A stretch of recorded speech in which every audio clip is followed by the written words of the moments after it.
The top U.S. infectious disease expert called on U.S. states with a resurgence of COVID-19 infections to pause their reopening plans to prevent the further spread of the ailment caused by the coronavirus. In an interview Friday with the Washington Post, Dr. Anthony Fauci said states might not necessarily have to go all the way back to a complete shutdown.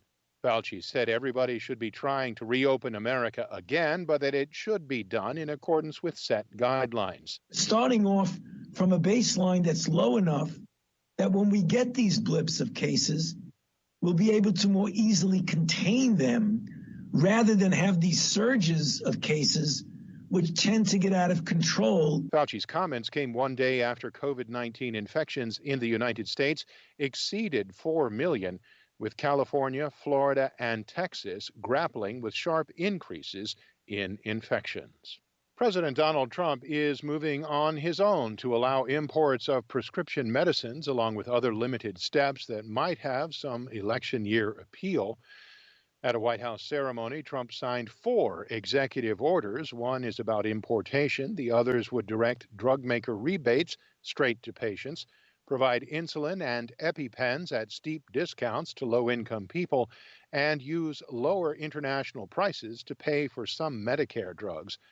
Saying he is not willing to wait any longer, Trump said he was taking action on his own. I'm unwilling to wait any longer. Therefore, today I'm signing 4 sweeping executive orders that will lead to massive reduction in drug costs. The orders received swift pushback from the pharmaceutical industry, which said the move would slow their development of new drugs to fight COVID-19.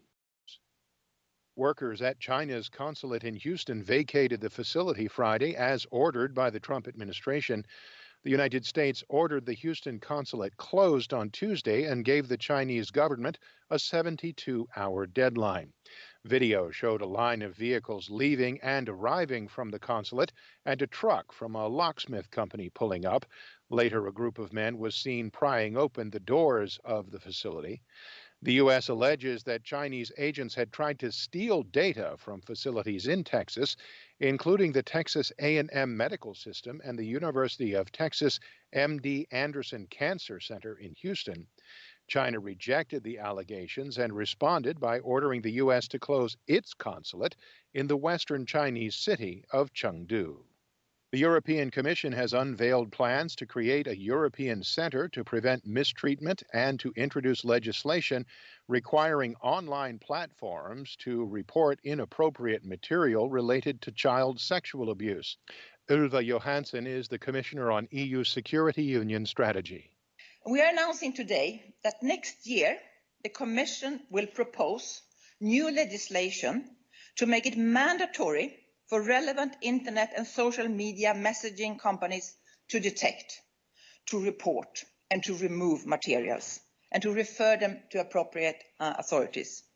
Overall, reports of online child sexual abuse in the EU have increased from 23,000 in 2010 to more than 725,000 in 2019, while the European Union's law enforcement agency also noted a surge in the online distribution of explicit material during the crisis.